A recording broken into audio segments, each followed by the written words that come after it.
네, 오늘 함께 은혜 받으실 하나님의 말씀은 로마서 16장 25절로 27절까지의 말씀입니다. 신약 262쪽에 있는 로마서 16장 25절로 27절까지의 말씀 제가 봉독해 올려드리겠습니다.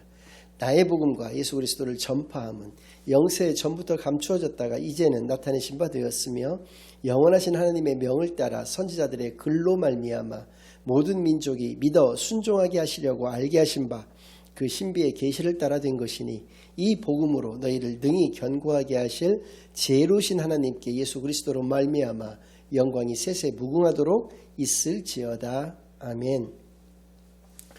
하나님 아버지 감사드립니다. 오늘도 귀한 주일로 교회로 예배로 인도하여 주신 은혜를 진정으로 감사드립니다. 지금 이 시간 저희들이 지난 한 주간 지었던 모든 죄악을 예수 그리스도의 십자가 아래 다 내려놓고 오직 저희들의 온 영과 진리를 다하여 하나님께만 드려지는 예배를 통하여 하나님께서만 영광 받으시는 은혜의 시간으로 이 시간을 인도하여 주시옵소서. 모든 것을 감사드리오며 예수 그리스도의 이름으로 기도드리옵나이다. 아멘. 네, 오늘은 견고한 복음이라는 제목을 가지고 오늘 본문 말씀을 중심으로 하나님의 말씀을 증거하겠습니다. 오늘은 특별히 원단 메시지로서 여러분들과 함께 은혜를 나누겠습니다. 원단 메시지란 우리 복음의 순례자 교회 성도님들께서 올 한 해 어떻게 신앙생활을 또 어떻게 삶의 모습을 가져가셨으면 좋겠는지에 대해서 한번 깊이 있게 생각해보는 그런 시간을 갖는 그런 메시지가 되겠습니다. 오늘은 견고한 복음 가운데서 올 한 해 우리가 신앙생활 하기를 바라는 마음에서 제목과 본문을 선정을 해서 여러분들에게 메시지를 증가하도록 그렇게 하겠습니다.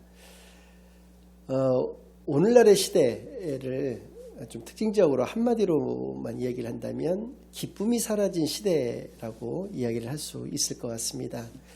기쁨이 사라졌다라고 하는 것이 여러 가지 현상이라든지 모습을 통해서 말씀을 드릴 수가 있겠지만 특별히 어느 선교사님이 외국에서 오랫동안 선교를 하셨던 선교사님이 한국에 오셨을 때 하신 말씀을 중심으로 한번 우리가 한번 살펴보겠는데요. 약 40년 가까운 시간 동안을 선교하시다가 우리나라보다 훨씬 못 사는 나라에 가서 선교를 하셨던 분이신데요. 선교사님이 와서 하시는 말씀이 우리나라가 정말 비약적으로 고도의 경제성장을 이루어서 정말 너무나 알아보지 못하게 달라졌다라고 얘기를 합니다. 너무나 발전된 모습이고요.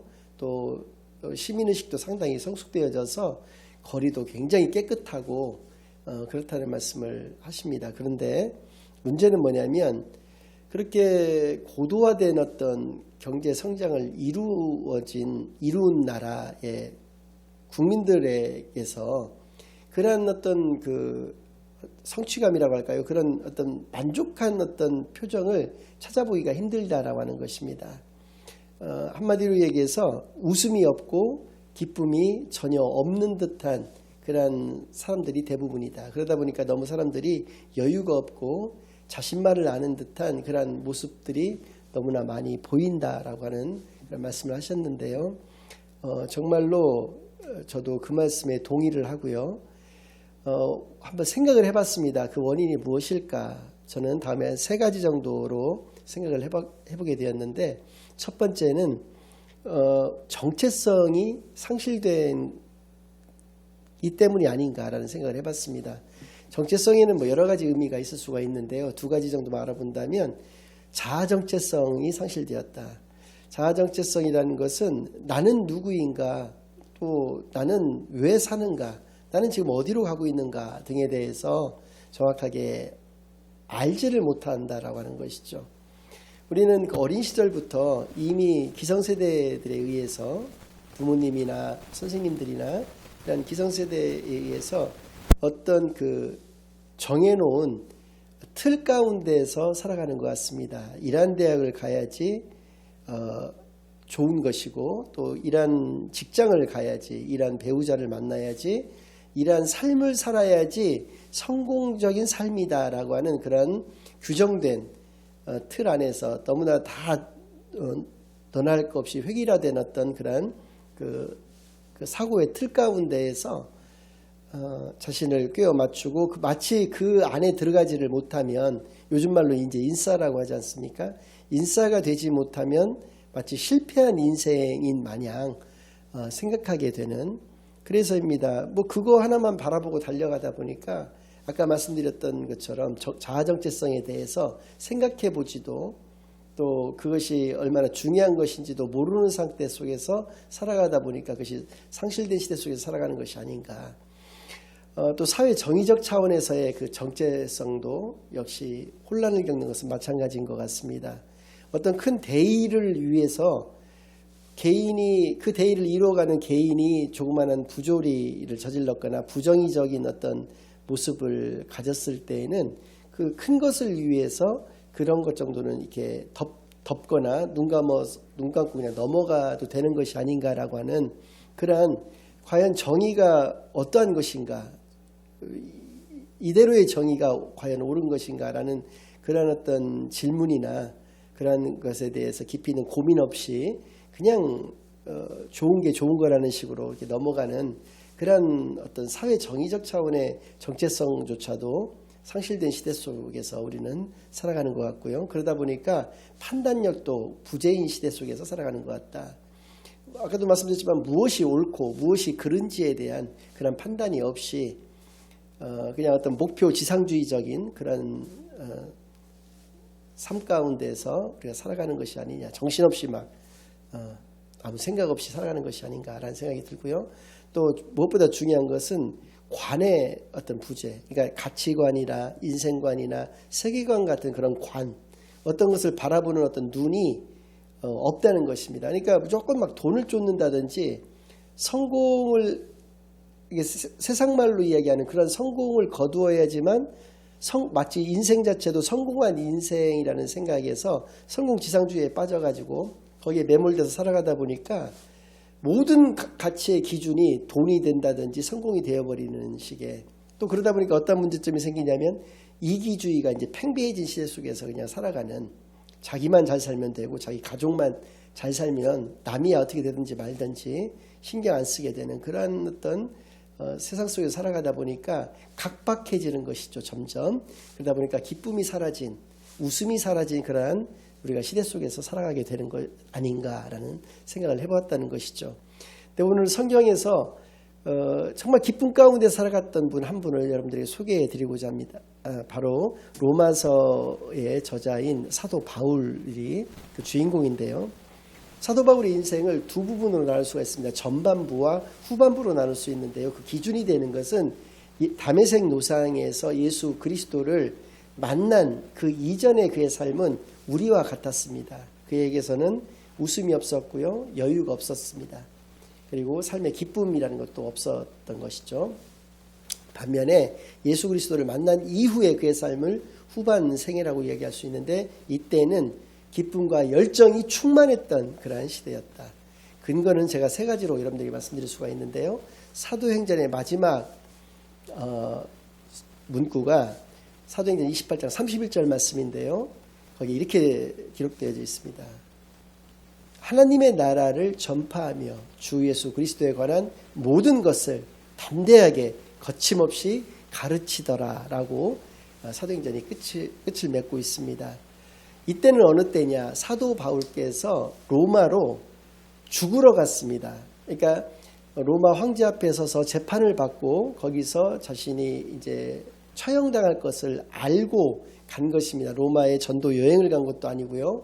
또 그냥 뭐 어떤 일이 있어서 간 것이 아니라 그의 말년에 로마 황제에게도 복음을 증거하기 위해서 일부러 재판을 받기 위해서 그곳에 찾아갔던 것입니다. 그래서 가택연금과 같은 상태로서 2년 내지 3년 정도를 있게 되는데요. 그 기간에 자신이 이제 앞으로 가까운 미래에 어떠한 최후를 맞이하게 될지를 아는 상태에서도 하나님의 나라를 전파하고 주 예수 그리스도에 관한 모든 것, 즉 복음을 증거하는 데 있어서 그 노인이 담대하게 거침없이 계속적으로 죽는 그날까지 가르치는 그러한 삶을 살아갔다는 데에서 그가 기쁨과 열정 가운데에서 살아왔다는 것을 우리가 알 수가 있고요. 두 번째는 신약성경이 총 27권으로 되어 있는데 그중에서 13권, 절반에 해당되는 13권을 사도 바울께서 기록을 하셨습니다.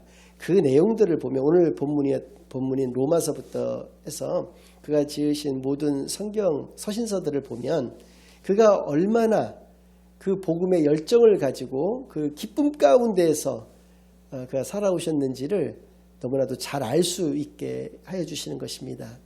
또 세 번째는 그의 행적인데요.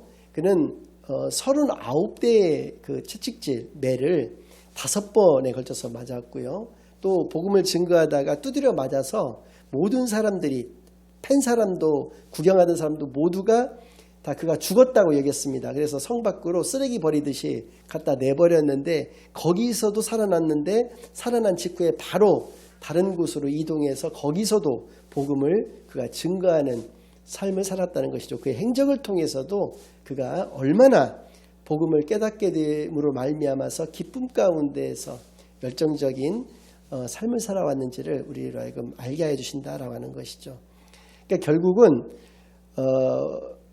견고한 어떤 복음만이 우리를 기쁨으로 인도하실 수 있는 유일한 것이다라는 것을 우리로 하여금 알게 해 주시는 것이죠.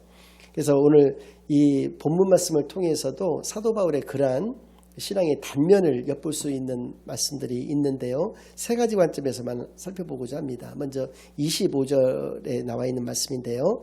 나의 복음과 라고 되어 있습니다. 복음 그러면은 우리가 하나님의 복음, 예수 그리스도의 복음이라고 말하는 것이 좀 낯설지 않고 정확한 표현이기도 하지만 그것에 우리가 익숙해져서 많이 들어본 표현입니다. 그런데 나의 복음이라는 말은 잘 못 들어보셨을 거예요. 실제로 로마서 1장 1절로부터 4절까지에 보면 복음은 하나님의 복음이고 예수 그리스도의 복음이라는 것을 분명하게 말씀해 주고 계십니다. 제가 봉독해 올려드릴게요.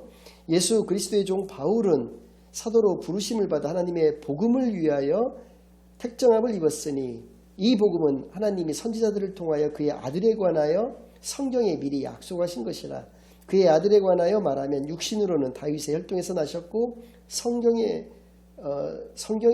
영으로는 죽은 자들 가운데에서 부활하사 능력으로 하나님의 아들로 선포되셨으니 곧 우리 주 예수 그리스도시니라 라고 분명히 말씀해 주죠. 그러니까 복음은 하나님의 복음이고 그 복음이 의미하는 것은 예수 그리스도다. 예수 그리스도의 복음인 것이다 라고 말씀해 주신 것이죠. 이것이 너의 복음이나 우리의 복음이 아니라 나의 복음이라고 사도 바울이 고백을 하고 있다라고 하는 것이죠.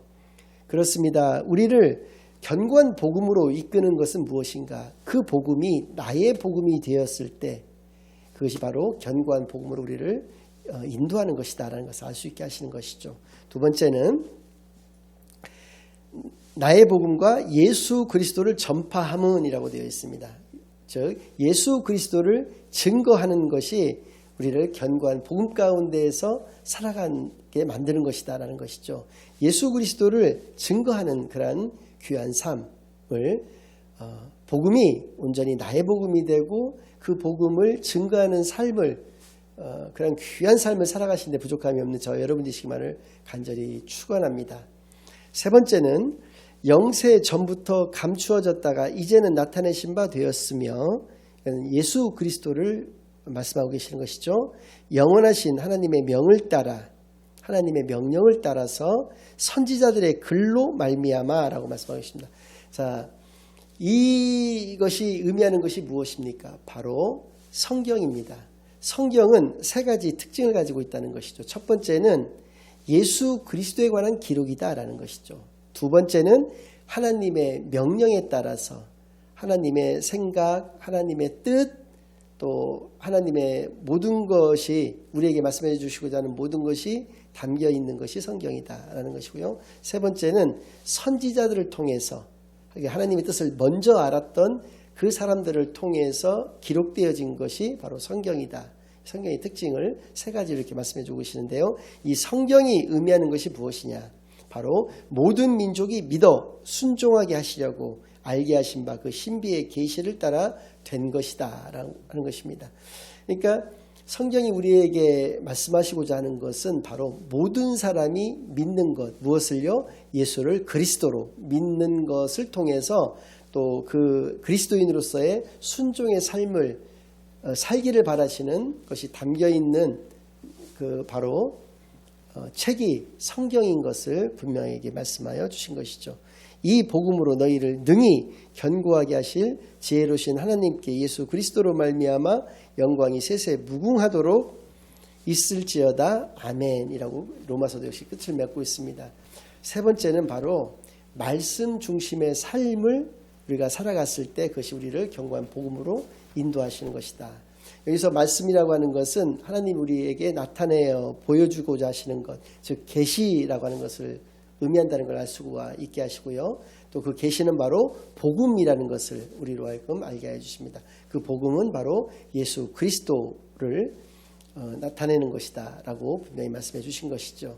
그래서입니다. 말씀 중심의 삶을 살아간다라고 하는 것은 그리스도인으로서의 참되고 복된 삶을 살아내는 것을 의미한다라고 하는 것이죠. 그래서 오늘 본문 말씀을 통해서 견고한 복음이 의미하는 것은 세 가지가 있다라고 분명히 말씀해 주셨습니다. 하나님의 복음이 나의 복음이 되어야 된다라는 것이고요. 두 번째는 그 복음을 증거하는 삶이 나를 견고하게 신앙 가운데로 이끌어간다라고 하는 것이고요. 세 번째는 말씀 중심의 삶을 살아가야 될 것을 말씀해 주시고 계시는 것입니다. 사랑하는 복음의 순례자 교회 성도님들, 2020년도 신년에는 여러분들이 기쁨이 충만하신 주 안에서 기쁨이 충만하신 성도님들이 되기를 바랍니다. 그러기 위해서 오늘 본문 말씀을 중심으로 세 가지만 여러분들에게 당부드리고자 합니다. 첫 번째, 우리의 삶은 말씀 중심의 삶이 되어야 되겠습니다. 우리의 삶은 예수 그리스도 중심의 삶이 되어야 할 것입니다. 우리의 삶은 복음 중심의 삶을 살아가야 할 것입니다. 그것은 바로 믿음의 삶을 의미한다라고 하는 것을 우리가 분명히 깨달아서 온전한 믿음 가운데에서의 참되고 복되며 기쁜 소망의 삶을 살아가시는데 부족함이 없도록 부족함이 없으시기를 예수 그리스도 이름으로 간절히 축원합니다. 두 번째는 예배 중심의 삶을 살아가야 할 것이다 라는 것이죠. 예배 안에 포함되어 있는 것은 크게 네 가지가 있습니다. 방금 전에 말씀드렸던 대로 말씀이 있고요, 기도가 있고 찬송이 있고 헌금이 있습니다. 말씀과 기도와 찬송은 그 이전에도 여러분들에게 많이 말씀을 드렸으니까 생략을 드리는데요. 헌금은 말씀을 많이 안 드렸는데요. 두 번째 주기부터는 헌금에 관한 말씀도 여러분들에게 좀 자주 좀 드리고자 하는데요. 오늘 드리고 싶은 말씀은 헌금은 돈이 아니라는 것입니다. 이걸 돈이라고 생각을 하기 때문에 아까워하는 마음도 들고 또 체면치레라고 하는 관점에서를 헌금을 하게 되고 하는 것인데요. 헌금은 돈이 아니라 신앙 고백인 것을 분명히 우리가 깨달아야 할 것입니다. 모쪼록 예배는 하나님께 영광을 올려드리는 강력한 수단이자 증거가 된다라고 하는 것을 기억하는 저와 여러분이 되기를 바랍니다. 마지막으로 세 번째는 우리가 순종의 삶을 살아가야 할 것입니다. 우리가 물론 믿음 안에는 순종이 다 포함되어 있는 것이지만 엄밀하게 믿음은 우리의 마음속으로 믿는 것을 의미하는 것이고요. 순종이라는 것은 내 삶이 그런 믿음의 실천의 삶을 살아가는 것을 의미하는 것입니다. 무엇을 우리가 실천을 해야 되는 것이냐? 우리에게 주신 두 가지 사명이 분명히 있습니다. 하나님의 그 복음을 우리가 전도해야 되는 그런 사명을 주셨고요. 그 전도하기 위해서 우리의 마음바탕에 깔려 있어야 되는 그러한 정신이라고 할까요? 그것은 바로 사랑인 것이죠. 그래서 전도와 사랑의 실천의 삶, 그것이 바로 순종의 삶인 것을 깨달아서 온전한 순종의 삶을 살아가시는 저와 여러분이 되시기만을 예수 그리스도의 이름으로 간절히 축원합니다. 아멘. 이제는 우리 주 예수 그리스도의 은혜와 아버지 하나님의 극진하신 사랑과 성령 하나님의 내주, 인도, 역사, 교통하심이 주 안에서 온전한 믿음의 삶을, 예배 중심의 삶을, 순종의 삶을 살아가기로 다짐하고 결심하고 돌아가는 모든 사랑하는 주의 자녀들과 그 가정 위에 이제로부터 영원까지 항상 함께 있을지어다. 아멘.